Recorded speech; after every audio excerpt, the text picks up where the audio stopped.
All right, welcome back to the Relai Bitcoin Podcast today. I'm so honored to have the amazing and legendary Dan Held on. Dan, you are kind of the mix of three of the topics that interest me most in my life, which is Bitcoin, startup, and marketing.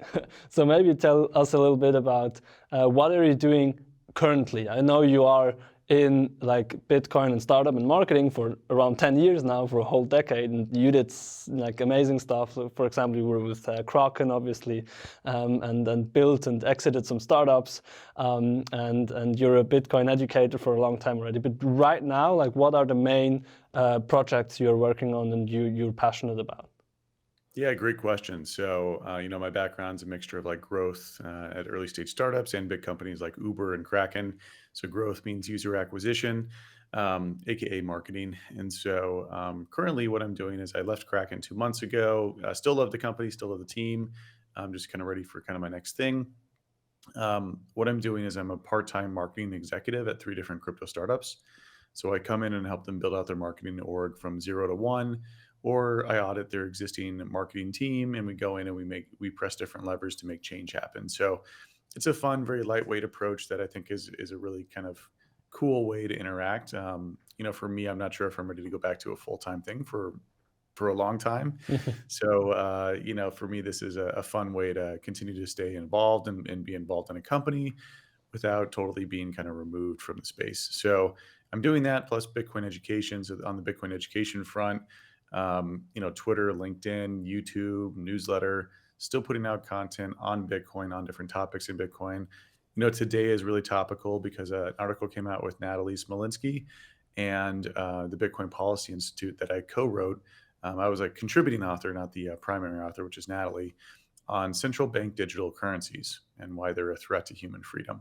So I'm hoping that, in my free time, which I should have a bit more since I was working, quite a few hours at Kraken, hoping in this new world I have more free time to write long form content around topics I really care about. It's been a long time since I've really put down, pen to paper on topics like that. And the CBDC article is one of the first ones, or sorry, it's a CBDC white paper. But the CBDC white paper, for example, is going to be taken and put in front of different members of Congress in the U.S. and will be sent to different advocacy groups, and will be put in front of different policymakers and different bureaucrats in the different regulatory arms and people over at the Fed. So, something like that is very rewarding to me. If we can change opinions at the very top of our government on their feelings around CBDCs, and if we help stop that from happening in the United States, that to me is super rewarding. Do you see yourself maybe as kind of a Bitcoin or crypto lobbyist in that regard? Because that's basically what you do with that, right? You try to build the opinions of the leaders who basically craft our future about certain topics. Yeah, well, I'm not sure about the legal implications of calling myself a lobbyist or not, but the Bitcoin Policy Institute does the lobbying and I do the writing. So that's the relationship that we have. I think I'm better with words than I am with politicians. All right. What's interesting for me, and probably also for our community, and disclaimer, I'm not like a Bitcoin toximalist or whatever, but just this narrative about Bitcoin versus crypto is coming out a lot more recently. And so you talk about yourself as Bitcoin educator, and I know you're a big Bitcoiner and big believer in this digital gold narrative. But also on the other side, you said you're working with crypto startups, and you worked with Kraken, which is a very broad crypto exchange. So where do you position yourself in kind of this Bitcoin versus crypto, or how do you see this topic, and how do you think it will like move forward? Very good question. So first and foremost, I think Bitcoin is the most important thing going on here. We cannot be relaxed and give up on pushing for human freedom. And I think freedom is through Bitcoin, Bitcoin being the best sound money we have, being the best type of asset we have in the cryptocurrency space that is the most decentralized, and I think has made all the right trade-offs. So that's why I like Bitcoin. That's why I think it's the most important project in the space by far. And to be clear, I mean, my holdings are basically Bitcoin. It's it's not like I hold a whole portfolio of everything else. And I also don't trade. I'm basically just a hodler. So Okay. But for me, I work at companies like Kraken, for example, because my professional career is in growth marketing, and for me, that's like a really exciting, place to go build that out. At Kraken, I knew Jesse Powell, the CEO, and I brought on the chief product officer, Jeremy Welch. So for me, I find enjoyment in building and executing on big marketing projects. So I think I'd be a little bit bored if I just did Bitcoin education. And what's kind of fun too is as I flex that growth marketing muscle, I learn better ways to educate people about Bitcoin. For example, if I'm doing, one of these companies is a traditional fintech, so it's not actually a crypto company, but they might get into crypto later.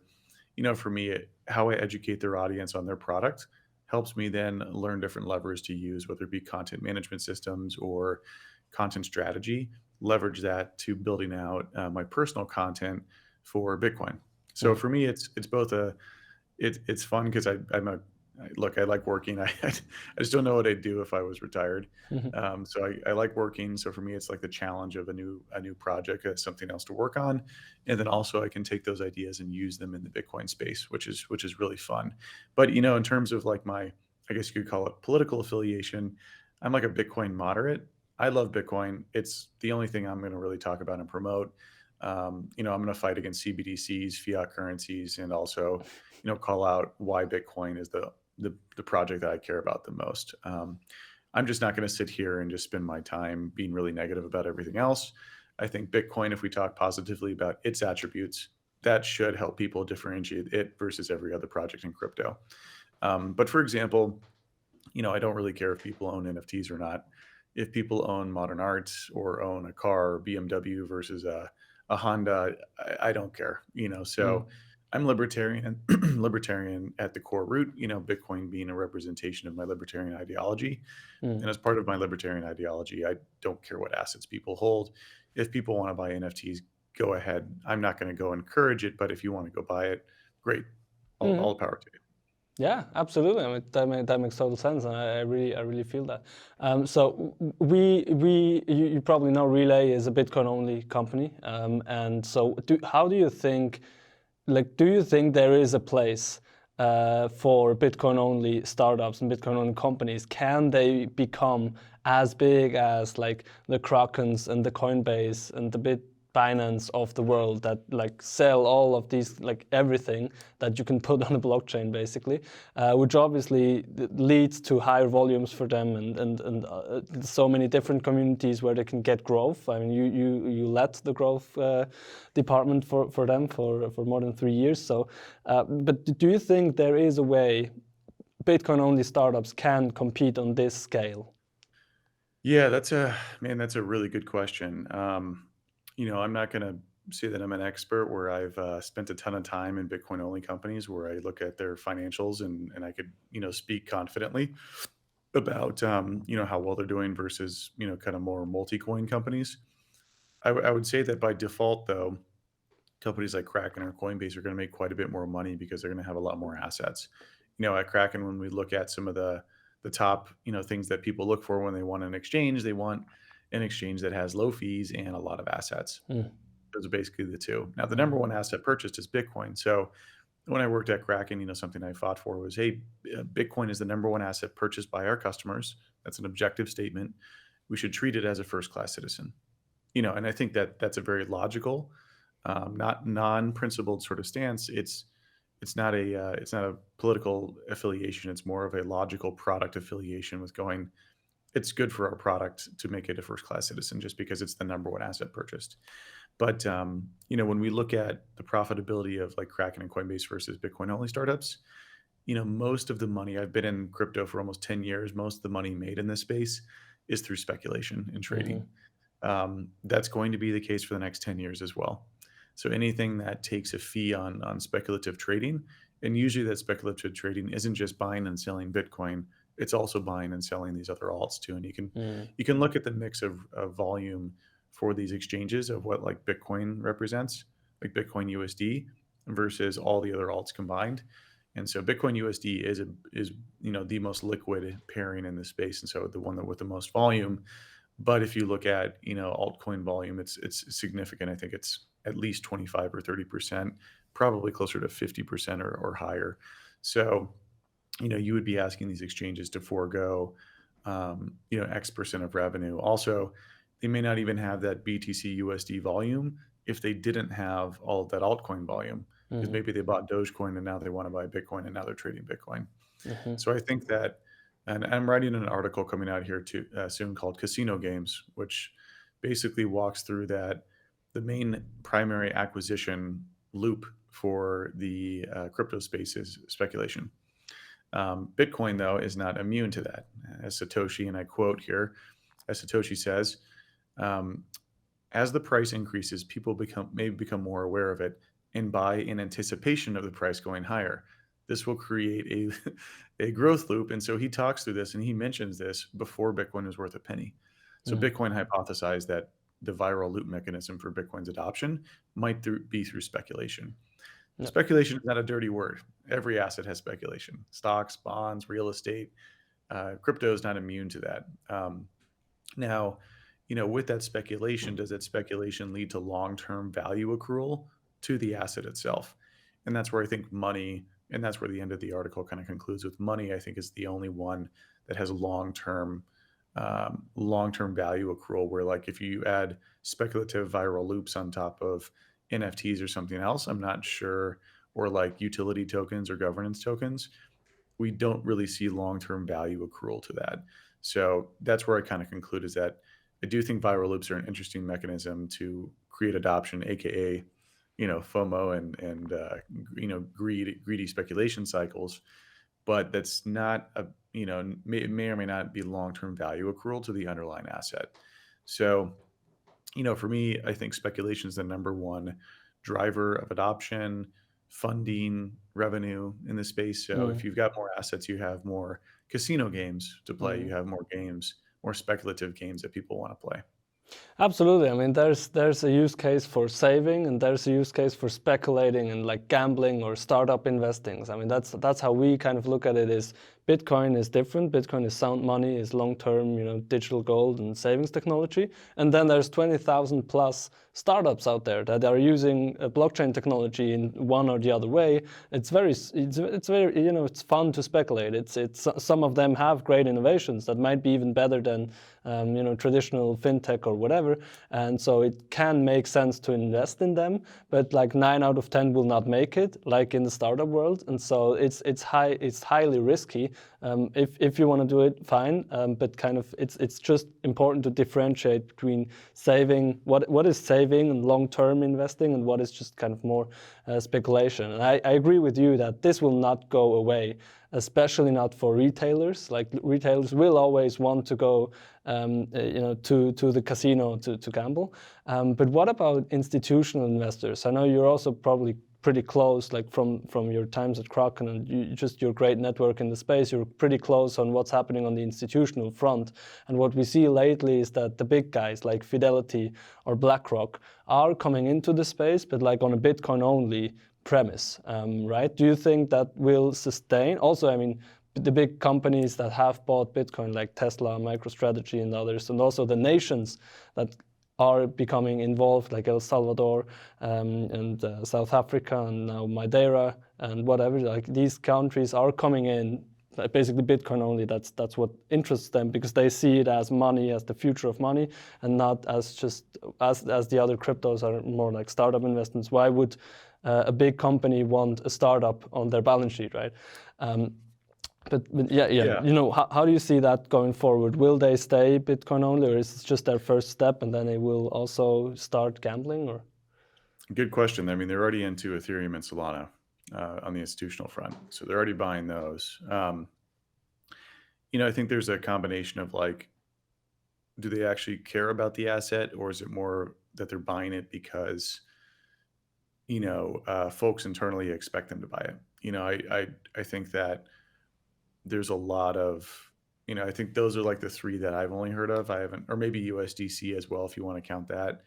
Because with USDC, you can earn like a yield, and some find that attractive. But yeah, I don't think, my first hypothesis was like, okay, well, Bitcoin is the one they're going to dip their toes into first. And that's going to be the case across every institution. So Bitcoin's always going to have that edge. And Bitcoin's also the most liquid asset. So institutions, if they want to get into something that they can get out of at some point, whether it be Bitcoin spot, futures, options, it's going to be Bitcoin that has the most depth.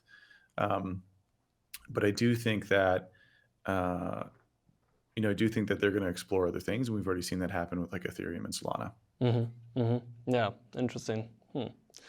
What about the current situation? I mean, you as a Bitcoin educator, you are exposed to a lot of questions, I guess, as well. Like you have your DMs open, I think, so everyone can just bombard you with questions, or people always find ways how to reach out to personalities like you who have like 600K plus Twitter followers, whatever. You get probably tagged everywhere. So do you have a feeling and like a sentiment of the market, maybe also like Bitcoin and crypto beginners, that might be the first kind of bear market or the second bear market for them?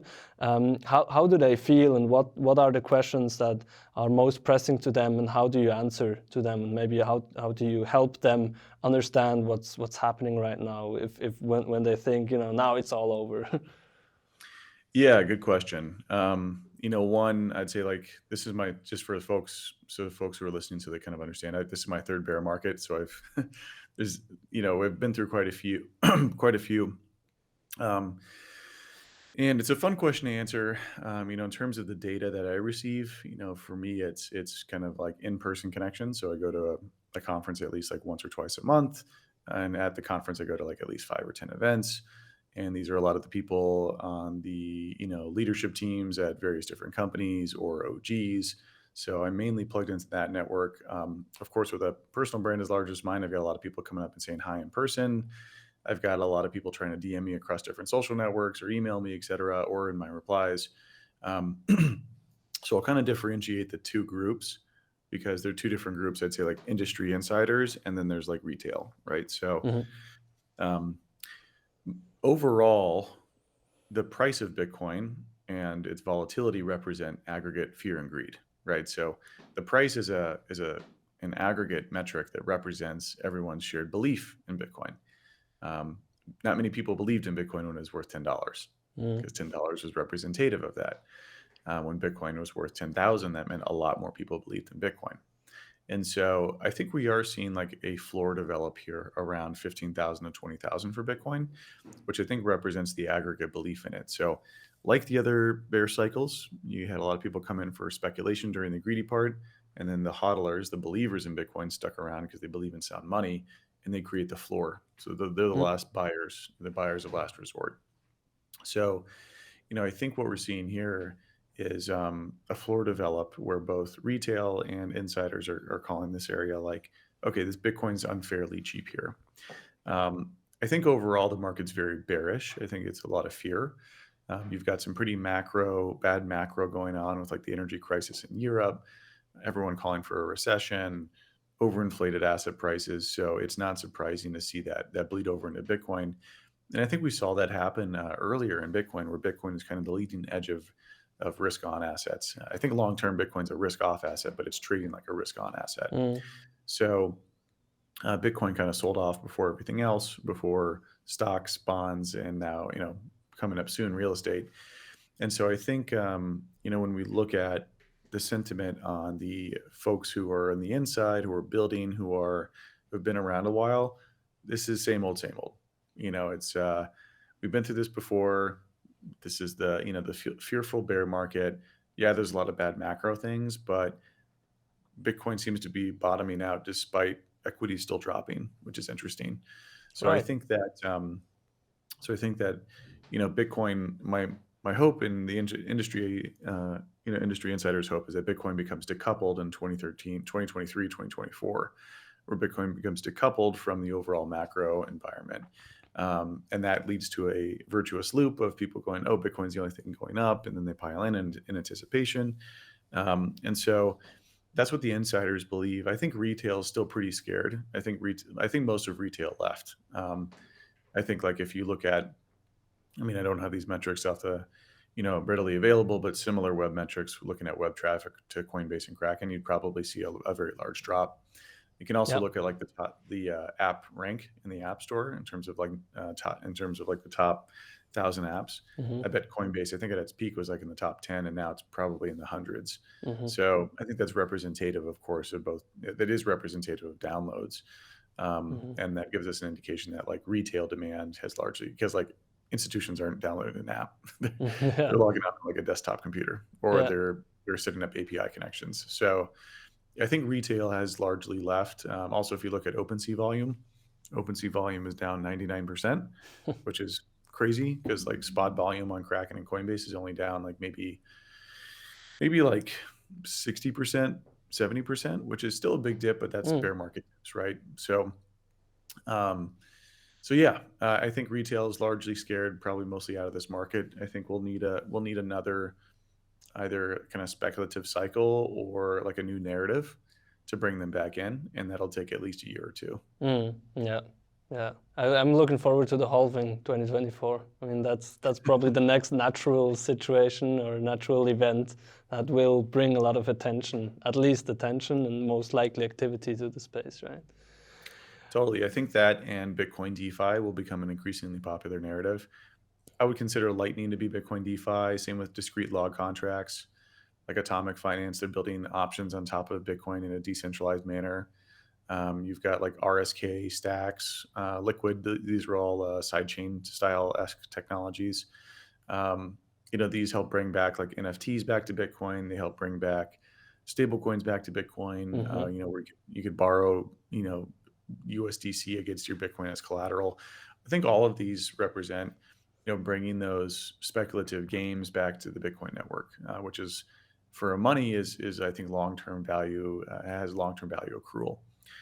So I'm very excited about Bitcoin DeFi becoming a narrative. I think that increasingly will become a narrative over the next like year or two, where 2024 is, I think, where it starts to enter the mainstream consciousness a bit more as the funding in the space increases.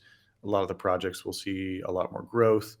For example, like Join Market, coin joins are, I would call those one of the first dApps.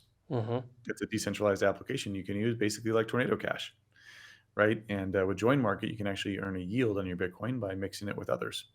And so, that is an example of a decentralized application on top of Bitcoin that's been in operation for 8 years. So, people forget that these things exist on Bitcoin. Also, like with Lightning Pool, you can earn a yield for balancing and providing liquidity for Lightning pools or for Lightning channels.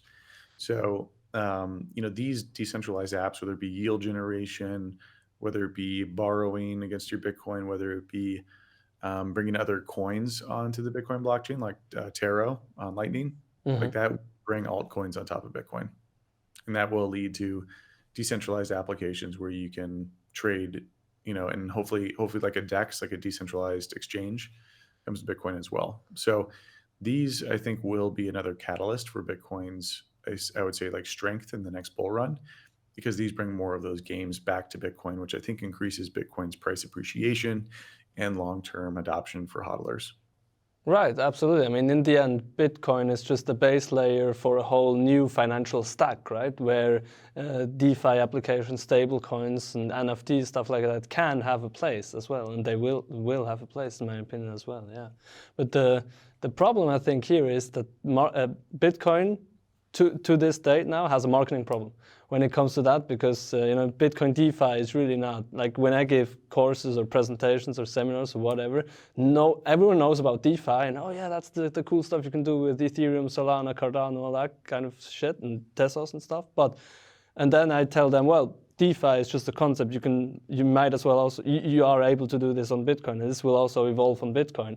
And then why would you want to do it in a centralized, insecure way when you can do it in a decentralized, secure way with the largest protocol and the longest standing protocol? And they were like, oh, okay, shit, okay. I didn't know that DeFi also works on Bitcoin. I think it's just not as far ahead yet in terms of tech and applications. And then it definitely clearly has a marketing problem, because for these others, I mean, the Tesos Foundation, for example, has more than 2 billion on their balance sheet. So they use these 2 billion to promote every project that is happening on the Tesos. blockchain, and they promote, and they have huge marketing budgets for these kind of DeFi applications. Whereas at Bitcoin, we don't have a marketing budget, and we don't really have a CMO, right? So, what do you think what does need to change so that this whole Bitcoin DeFi vision comes to reality, from a tech, but also Yeah, from a marketing point of view? totally. Bitcoin, I think, does have, because there's no pre-mine, because there's no centralized entity, which is good and bad. You just don't have the ability to go market it as well to certain communities and developers. I think that, for example, one of the projects I'm working on is called Trust Machines, and it's run by Munib. Munib was the founder of Stacks. Oh yeah. Trust Machines is not a Stacks startup, or Stacks startup at all. It's a company that is building Bitcoin DeFi applications on top of any Bitcoin layer. So it is Bitcoin DeFi. It's basically going to be try to be the consensus for Bitcoin, like the Ethereum version of consensus. Part of my mission there is helping marketing and building out the marketing org, and then eventually, once we get the marketing org developed, going out and creating content around Bitcoin DeFi, because we have a couple different problems to solve. One, we need to move Overton windows around what is Bitcoin DeFi and can Bitcoin have DeFi, and it can. And then two, it's showing them applications that we have that we've built around Bitcoin DeFi. And then three, it's telling them, okay, here's the value, so it's like, here's the overall topic, and we're breaking down different blockers that people have mentally when they think about the space. And then we're like, here's our applications and then why they're valuable. So that's a pretty big challenge, because we have to do a big educational component for that, right? We have to move large perceptions in the space that like Bitcoin can't do these things, and it definitely can. So I think it's a fun challenge for me. There's not a lot that's come out from us because we're still building out the marketing org, but for me, that's one of the ways that I think we'll be able to combat Bitcoin DeFi and not having that content around or the just perception that Bitcoin DeFi can happen. Wow, super excited to see these things going live and reading these contents. So talking about startups and like founders, for example, Munib now basically founding his second big venture in this space.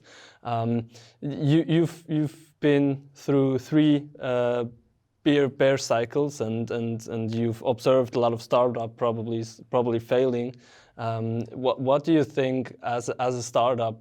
As a Bitcoin startup, what should you? How do you need to treat things like growth and team, but also fundraising? Obviously, like how can you get through?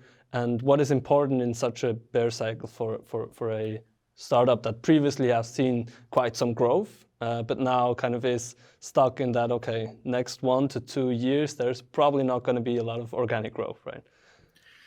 Yeah, I mean, the number one rule here is survive, and do whatever you can to survive. This is like, I always liken startups to, being in the trenches as like a foot soldier. It's you got to do whatever you can.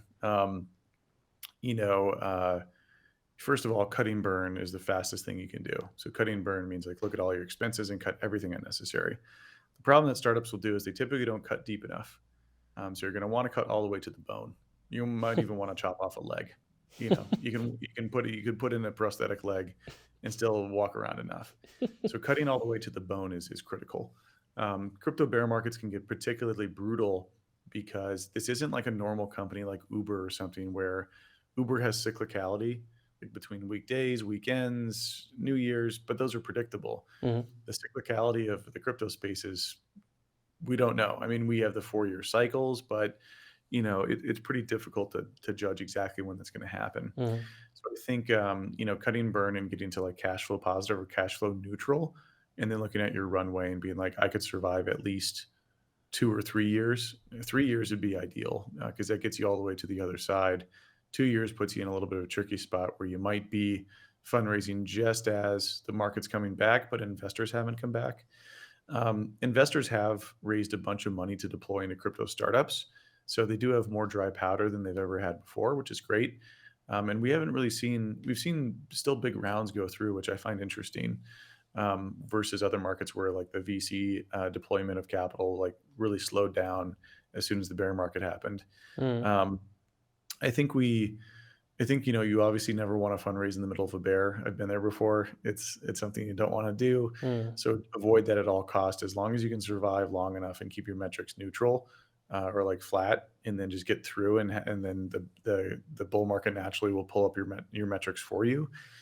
That's when you want to fundraise. So you've got to be really brutal with that. I would probably cut most paid acquisition spend. You're also going to want to cut, if you've got some like, big projects where you're coming out with a feature that, you know, will require 50% of the product and engineering resources, but it's kind of like, in a bull run, we think this might be, it's like a high risk bet. Like, mhm, you allocated these resources, but you're not sure if it's going to pay off versus like an incremental feature that your audience want, like your customers want. They've told you many, many times, hey, I want this. And it's like an incremental one. Like let's say you've got you only have like Bitcoin to dollars, but you have a lot of European clients and you'll make Bitcoin to euro trading pair. mhm, That'd be like an example of an incremental feature. mhm. Any high risk, medium reward bet, I would probably cut, because it's just not going to make sense right now. You could also put it on pause. I mean, you don't have to like totally, you can just take the individuals working on it and make them work on the core product, but focusing and singularly focusing on your number one revenue driving, source is going to be where you survive here. So you definitely don't want to be spending on new projects.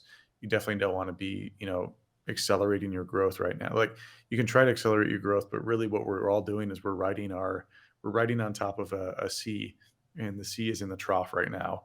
And so no matter Mm, what, you're not going to be able to drive like super high growth, but you can plan for the bull run, right. which means laying the foundation for it. So let's say you've never done any paid acquisition efforts. Well, go and get Facebook, Twitter, and all these channels turned on, get your company registered, get used to the tooling, maybe get it hooked Mhm, up to your, if you've got a mobile product, develop, get your, MMP set up. And with all of this, it's like getting everything, it's getting like everyone, it's like a scene for a play, getting mhm, everyone, like the lights are off, no one can see it, but you're moving everyone around, so when the lights turn on, you're ready to go. mhm, So there's a lot of that you can do, especially with like a very lean small team, where you can start to get these things in place. Or you can do refactoring of your code base, or like you can start to do these things where you build a foundation for a bull mhm. run. So I think that those are just as important as surviving, which is like in the bear market, take advantage of the time to kind of like catch your breath, reconsider things, and then start to build in anticipation of it, but not deploy too many resources where you Mm. get overextended. Absolutely. Great points, great insights. I mean, that's exactly what you need to do. It's all about building and positioning in the bear market so that you are one of the few survivors that then can be like the phoenix in the next bull market and capture all the growth. Because in the end, there's only so much you can do as a startup to produce growth, independent of the market, but then such a big chunk, especially in a cyclic industry and an early industry that we are, is about the hype phases and the market. And there you really just want to position your boat for the next wave, right? That's interesting. Are you working with startups? I mean, you're involved in 3 startups more as an advisor. Are you also involved in like angel syndicates, or are you doing direct investments or via venture funds? Or I mean, this is in the US, I think. A lot more prevalent than here in Europe. I mean, we do get angel investors, but I feel like in the US, if you have an interest in technology and startup, you're also an avid investor. Are you one of these people? Yeah, I mean, in Silicon Valley, I spent 9 years out there. It's sort of like a hobby, as Yeah. a lot of people call it. It's like a hobby. It's sort of like a social thing too, where it's like a flex, where you're like, oh, I was the first check in this company, even though like maybe you cut 100 checks and the rest didn't do very well. Yeah. So it's kind of like social capital. Also, you can help your friends get into rounds, or yeah, it's a very social political dynamic, where it's not necessarily about money. For me, yeah, I do cut angel checks. I don't cut huge checks, but I do cut decent sized angel checks. For me, I was doing that for a couple of years, and now I'm not so sure with the bear market, where I'm probably going to stop doing those and just wait to see what happens over the next year, and then probably start cutting those again at the end of 2023.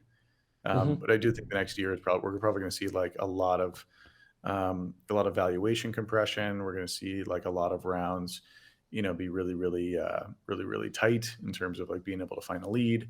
So I think in that you see a lot more opportunity. So I'd rather keep my dry powder ready for kind of like peak fear on the market when there might be substantial discounts on either secondaries, or if someone's raising and it's kind of they need to raise it, and it's a really tough market. Then I think that that's a bigger opportunity. Then I think there's still a lot of dry powder being deployed right now by venture capital. And for me, like some of these valuations are still kind of insane, Hmm. where it just doesn't make any sense. And Hmm. so I'm just going to wait out and see.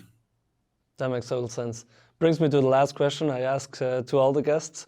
If you look at your whole wealth, what percentage is in Bitcoin, and maybe also what percentage is in startups would also be interesting. Yeah, I mean that's a great question. So I mean, for crypto, Bitcoin's what I hold. So Bitcoin's what I have. I would say like Bitcoin versus all my assets. It used to be close to 99%. Like I would say in like 2021 it was like 99%. But I did join Kraken 3 years ago and vested, and they bought my startup. And so during the bull run, I took some of that money off the table. And then also with my personal brand stuff, I don't put that back into the space. People do have to realize I've been in the space 10 years. So having 99% of your net worth in Bitcoin for 10 years is a little bit grueling. So I am not selling any of my Bitcoin. I'm still super bullish, but any new money I was making, I just put that into like cash or other assets. Uh-huh. So I'd say now, that's a good question. Let's see. I think it's like still 75% Bitcoin. Still decent. Still decent. Yeah. No, I mean, yeah, I mean, of course it's my number one asset. Uh-huh. I think it's pretty hard for it to ever be beat as the number one asset, because with every bull run, its value increases dramatically. But yeah, I took off some equity in the bull run. Just it's a smart way to think through it. It actually helps you hodl harder too.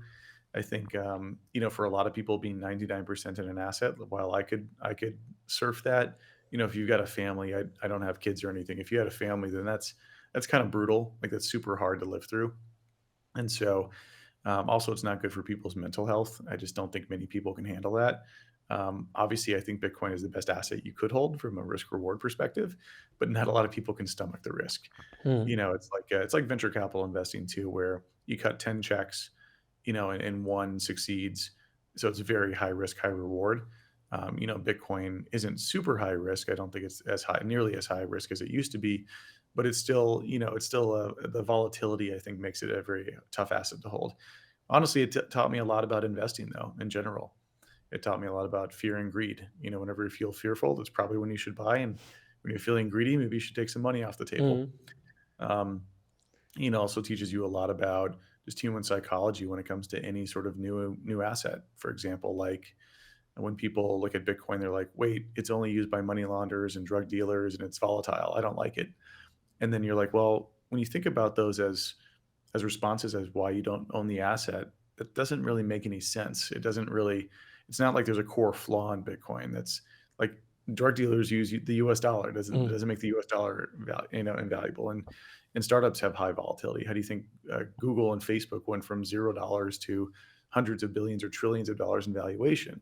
They didn't do it in a nice linear, perfect line, right? Hmm. So these are sort of like, I call it like nonsensical FUD.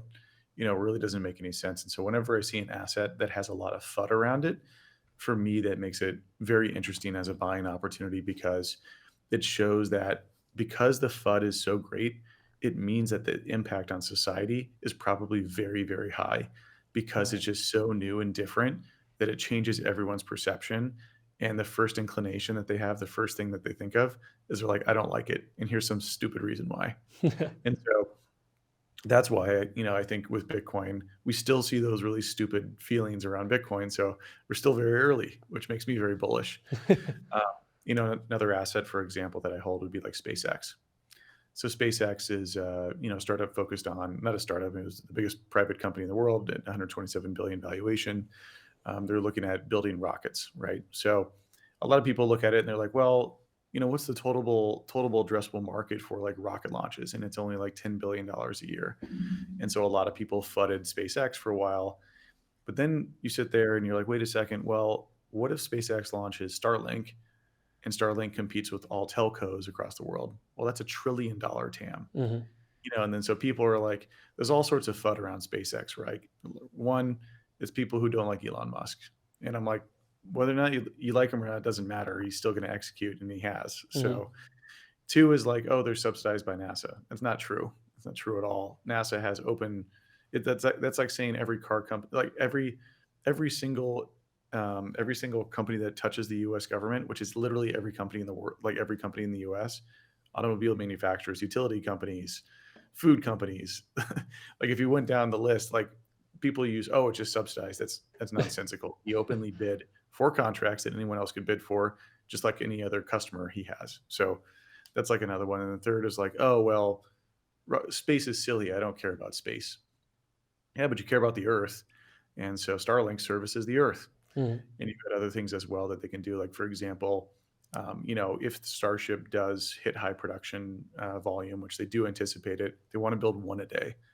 And so, what he's solving here is if you just flew a plane once and then ditched the plane travel would be very expensive. Instead he's like, well, what if we could reuse the plane? And so they're doing the same thing with rockets. But like, for example, point-to-point travel on Earth. You could go from Tokyo to New York City in 15 minutes. That's pretty incredible. And so that's what this technology enables as well.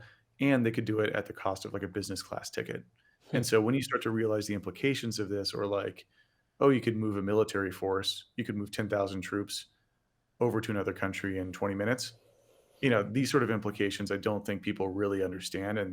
And so I love investments like that, where people just don't like it because it's so different or wild, but they're like, it's never going to work.